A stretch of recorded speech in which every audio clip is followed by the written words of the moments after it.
नमस्कार दोस्तों, आप देख रहे हैं latest judgment with advocate Paresh Puranik. दरअसल जब नौकरी निकली थी परमानेंट, तो फिर अपॉइंटमेंट कॉन्ट्रैक्ट पर कैसे हो गया?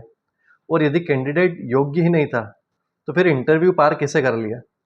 दोस्तों, आज हम जिस केस को डिस्कस करने जा रहे हैं वो किसी प्रोफेसर का नहीं है, बल्कि एक कहानी है उस सिस्टम की, जहाँ कभी कभी मेरिट से ज़्यादा मायने रखता है कि किसके साथ कैसा व्यवहार किया गया है। दरअसल सुप्रीम कोर्ट के सामने सवाल बड़ा सीधा था कि क्या किसी कैंडिडेट को बिना वजह रेगुलर पोस्ट की जगह कॉन्ट्रैक्ट पर रखना संविधान के खिलाफ है। और कोर्ट का जवाब इतना सख्त था कि पूरा रिक्रूटमेंट सिस्टम जो है उसी के ऊपर सवाल खड़े हो गए। दरअसल ये कहानी शुरू होती है साल 2013 से। Indian institute of information technology Allahabad ने असिस्टेंट प्रोफेसर, एसोसिएट प्रोफेसर और प्रोफेसर के पदों के लिए एडवर्टीजमेंट निकाला। एडवर्टीजमेंट बड़ा साफ था, पोस्ट रेगुलर थी, पे बैंड 4 और पे बैंड 3 के तहत भर्तियां होनी थी। इस भर्ती में आवेदन किया लोकेन कुमार तिवारी ने। उनका क्वालिफिकेशन बेहद मजबूत था, PhD in information security, excellent academic record, teaching experience भी मौजूद। उन्होंने इंटरव्यू दिया, सिलेक्शन प्रोसेस पास किया और फिर आया वो मोड़ जिसके लिए ये पूरी लड़ाई शुरू हुई।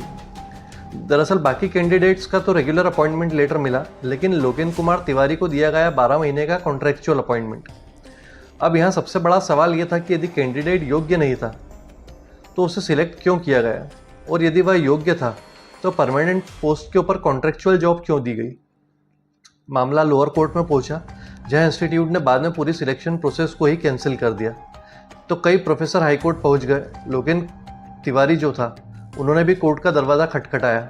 उन्होंने कहा था, उनका कहना था कि एडवर्टीजमेंट रेगुलर पोस्ट के लिए था, रूल्स में रेगुलर और कॉन्ट्रैक्चुअल अपॉइंटमेंट के लिए अलग अलग सिलेक्शन प्रोसेस था। फिर सिर्फ उन्हें ही एक कैंडिडेट को कॉन्ट्रैक्ट के ऊपर क्यों रखा गया? उन्होंने आर्टिकल 14 और आर्टिकल 16 का हवाला दिया, यानी इक्वालिटी बिफोर लॉ और equal opportunity in public employment. लेकिन सिंगल जज बेंच ने पिटीशन उनकी खारिज कर दी। कोर्ट ने कहा आपने कॉन्ट्रैक्चुअल अपॉइंटमेंट स्वीकार कर लिया था, काफ़ी समय तक काम भी किया, अब बाद में अपॉइंटमेंट की नेचर को चैलेंज नहीं किया जा सकता। यह हाई कोर्ट का कहना था, सॉरी लोअर कोर्ट का। इसके बाद मामला पहुंचा हाई कोर्ट में डिवीजन बेंच के ऊपर। यहाँ भी वही लॉजिक को अपनाया गया और कोर्ट का कहना था कि चूंकि कैंडिडेट ने कॉन्ट्रैक्चुअल अपॉइंटमेंट एक्सेप्ट किए, रिटर्न प्रोसेस नहीं किया, जो प्रोटेस्ट किया है वो राइटिंग में नहीं किया, इसलिए बाद में उसको आप चैलेंज नहीं कर सकते। साथ ही कोर्ट ने यहाँ पर यह भी कहा कि जो सिलेक्शन कमेटी के पास डिस्क्रिशन था कि किसको कैसे नियुक्त करना है, और यहीं से मामला फिर पहुँच गया सुप्रीम कोर्ट में। दरअसल पिटिशनर की तरफ से सुप्रीम कोर्ट में कहा गया है कि एडवर्टीजमेंट पूरी तरीके से रेगुलर पोस्ट के लिए था, और अगर किसी को कॉन्ट्रैक्ट पर रखना था तो उसका एक अलग प्रोसीजर होना चाहिए था। लेकिन यहाँ पर क्या हुआ, एक ही सिलेक्शन प्रोसेस, एक ही इंटरव्यू और एक ही एलिजिबिलिटी। फिर भी बाकी 13 कैंडिडेट्स को तो रेगुलर जॉब ऑफर किए गए परमानेंट नेचर के, लेकिन सिर्फ इस अपीलेंट को ही कॉन्ट्रैक्चुअल जॉब दिया गया। कोई रीज़न तक रिकॉर्ड में नहीं था, यानी साफ साफ आर्बिट्री एक्शन किया गया। पिटिशनर ने यहाँ पर यह भी कहा कि गरीबी और नौकरी की मजबूरी में उसने कॉन्ट्रैक्चुअल जॉब को उस समय एक्सेप्ट कर लिया था। इल्लीगल प्रोसेस को, यदि किसी ने मजबूरी में किसी चीज़ को एक्सेप्ट कर लिया तो किसी इल्लीगल को लीगलिटी प्रोवाइड नहीं करता है। इंस्टीट्यूट का आर्ग्यूमेंट यहाँ पर यह था कि चूंकि सिलेक्शन कमेटी के पास ये अधिकार था कि वह मेरिट और रिक्वायरमेंट के हिसाब से रिकमेंडेशन दे।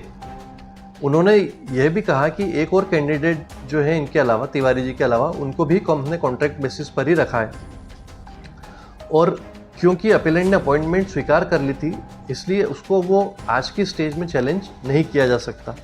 अब सुप्रीम कोर्ट का क्या कहना है इन दोनों के कहने के बाद? सुप्रीम कोर्ट ने पूरा रिकॉर्ड देखा, सिलेक्शन प्रोसेस को देखा और फिर कुछ इंपॉर्टेंट ऑब्जर्वेशंस दिए। कोर्ट ने कहा कि पूरी रिक्रूटमेंट प्रक्रिया रेगुलर अपॉइंटमेंट के लिए शुरू हुई थी। एडवर्टीजमेंट में कहीं भी कॉन्ट्रैक्चुअल अपॉइंटमेंट का जिक्र नहीं किया गया था। फिर भी सिर्फ एक ही कैंडिडेट के साथ अलग ट्रीटमेंट क्यों किया गया? और सबसे इंपॉर्टेंट बात यह कि सिलेक्शन कमेटी ने कोई रीज़न रिकॉर्ड पर नहीं लिया है कि आखिर उसे रेगुलर अपॉइंटमेंट क्यों नहीं दी गई।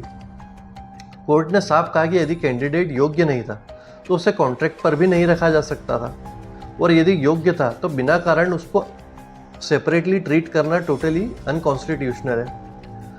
अब सुप्रीम कोर्ट ने इसके बाद ये कहा कि रेगुलर वैकेंसी के खिलाफ कॉन्ट्रैक्ट का अपॉइंटमेंट देना जब एडवर्टीजमेंट रेगुलर के लिए था और पेशेंटली इलीगल और अनकॉन्स्टिट्यूशनल है, यानी सीधा आर्टिकल 14 और 16 का ये वायलेशन होता है।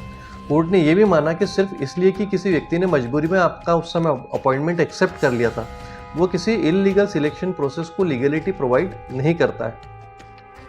और सुप्रीम कोर्ट ने अंत में जितने भी पुराने ऑर्डर्स थे लोअर कोर्ट के, हाई कोर्ट के और इंस्टीट्यूट के, जिसमें लोकेन तिवारी को एक कॉन्ट्रैक्ट जॉब ऑफर करने के लिए बाध्य किया गया था, उसको सेट असाइड कर दिया और तिवारी जी को रेगुलर असिस्टेंट प्रोफेसर के रूप में फाइनली नियुक्त किया जाए, ये सुप्रीम कोर्ट ने ऑर्डर दे दिया।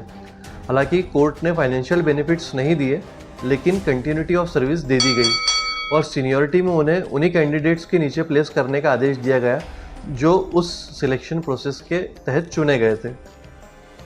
अब ये जो केस है जिसके बारे में हम बात कर रहे हैं, ये है Loken Kumar Tiwari versus union of India, जो कि सुप्रीम कोर्ट में डिसाइड किया गया और इसकी जजमेंट की जो डेट है वो 13 मई 2026 है। अब इसका रियल लाइफ में क्या इम्पैक्ट होता है, देखिए सोचिए, यदि कोई गवर्नमेंट या एजुकेशनल इंस्टीट्यूशन रेगुलर वैकेंसी निकालकर बाद में लोगों को यदि कॉन्ट्रैक्ट पर रखने लगे, तो फिर इक्वल अपॉर्चुनिटी का मतलब क्या रह जाएगा। वो भी तब जब सपोज 50 लोगों ने सेम एडवर्टीजमेंट को देखकर सेम प्रोसेस फॉलो करते हुए अप्लाई किया और उसमें से 90% लोगों को परमानेंट जॉब दे दी गई और कुछ परसेंट लोगों को कॉन्ट्रैक्ट पर रख दिया गया उसी सिलेक्शन प्रोसेस के तहत। तो ये सीधे सीधे अनकॉन्स्टिट्यूशनल है, इलीगल है। और ये दरअसल फैसला सिर्फ एक प्रोफेसर की जीत नहीं है, बल्कि ये फैसला उन लाखों कैंडिडेट के लिए भी एक मैसेज है जो सिलेक्शन प्रोसेस में इस तरह के आर्बिट्री ट्रीटमेंट का सामना करते हैं। सुप्रीम कोर्ट ने साफ कर दिया कि सिस्टम मेरिट से चलेगा, मनमर्जी से नहीं। और अब आप लोगों से मेरा सवाल है कि क्या आज भी हमारे रिक्रूटमेंट सिस्टम में इक्वल अपॉर्चुनिटीज़ सिर्फ कागज़ों तक सीमित है, सिर्फ ये थ्योरी में है, प्रैक्टिकलिटी में नहीं। आप इस बारे में क्या सोचते हैं, कमेंट करके ज़रूर बताइएगा। Thank you.